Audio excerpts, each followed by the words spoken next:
Olá pessoal, tudo bem? Nessa semana nós vamos dar continuidade às características do continente asiático, mas agora nós vamos falar um pouquinho mais sobre as principais características naturais, tá? Nesse primeiro momento sobre o relevo.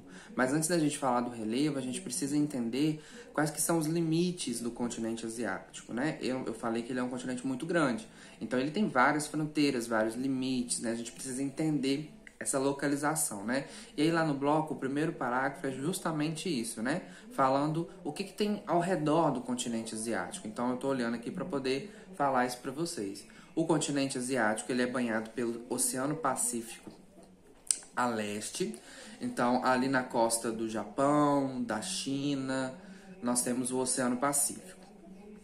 Ao sul, próximo à Índia ali, por exemplo, nós temos o Oceano Índico, tá? E lá em cima, no norte, na Rússia, lá em cima, nós temos o Oceano Glacial Ártico.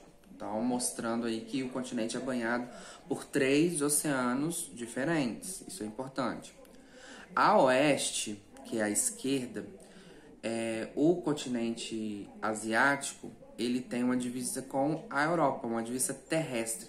Na verdade, muitas pessoas falam que o continente asiático e o continente europeu, eles são um supercontinente, porque eles são ligados, né? O continente europeu e o continente asiático não tem uma divisão natural entre eles. É um único pedaço de terra. A divisão é a divisão política, né? Onde acaba o último país europeu e começa o primeiro país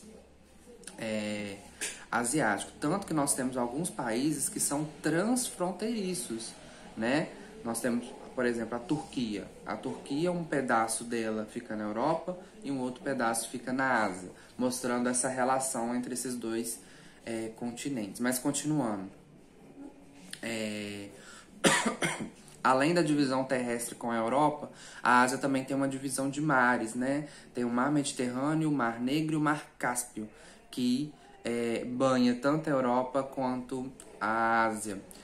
E naquele limite terrestre que eu falei, o que marca, a formação mais evidente que marca essa divisão são os Montes Urais, né? Que é conhecida aí por dividir a Ásia da Europa.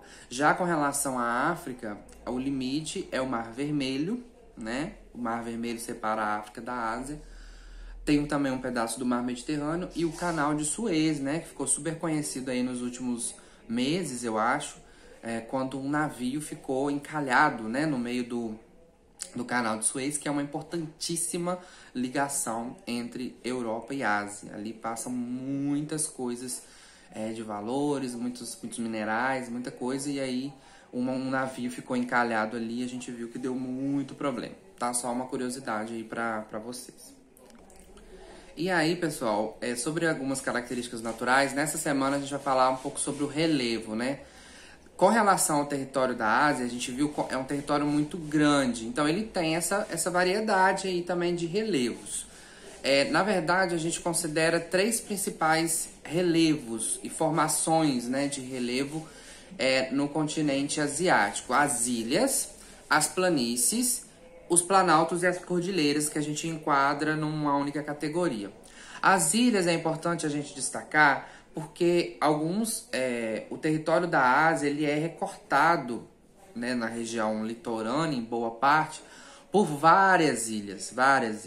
E algumas dessas ilhas são consideradas países, como é o caso do Japão, da Indonésia, do Sri Lanka, das Filipinas. São países formados por várias ilhas, né? Então é importante o Japão, por exemplo, que é um país super importante economicamente, na verdade é um conjunto de ilhas. Então mostrando aí essa questão, tá?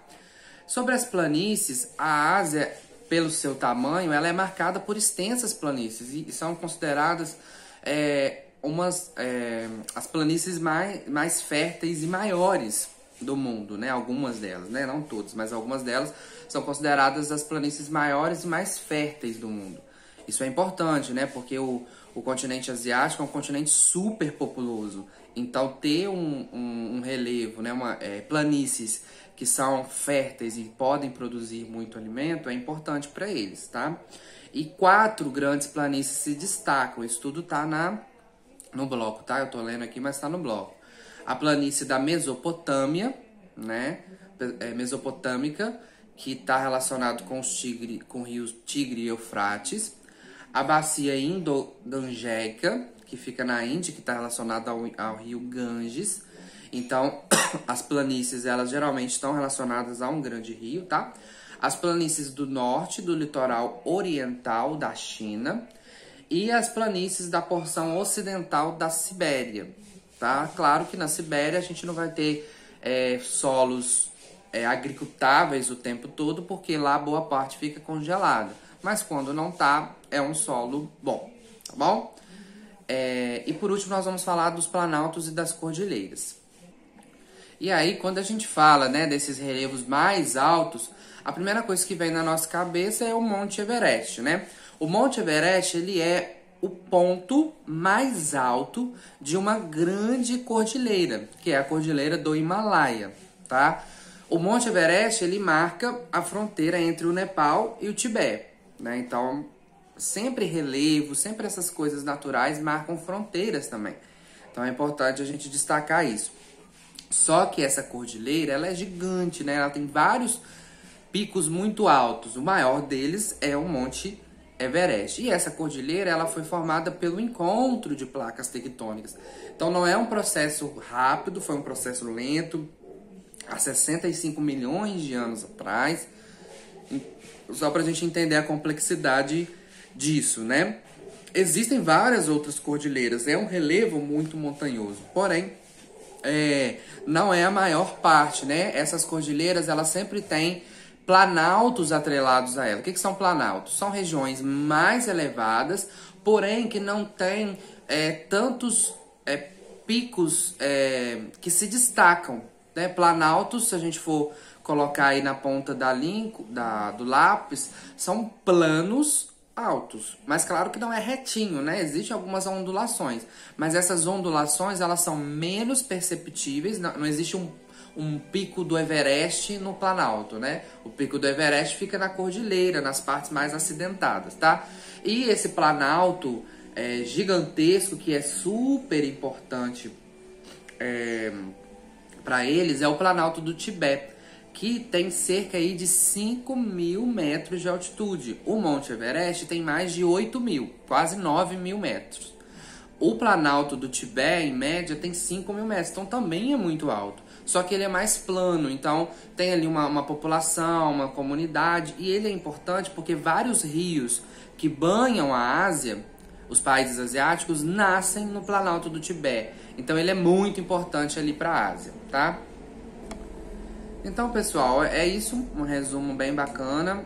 Vocês vão fazer as atividades, tem uma atividade de pesquisa lá sobre o Monte Everest, quais que são as dificuldades que as pessoas enfrentam para poder subir, né? Algumas pessoas querem escalar o monte, então vocês vão dar uma pesquisada, existem vários vídeos no YouTube sobre isso, é bem tranquilo, tá bom? Qualquer dúvida é só me chamar. Valeu, até a próxima.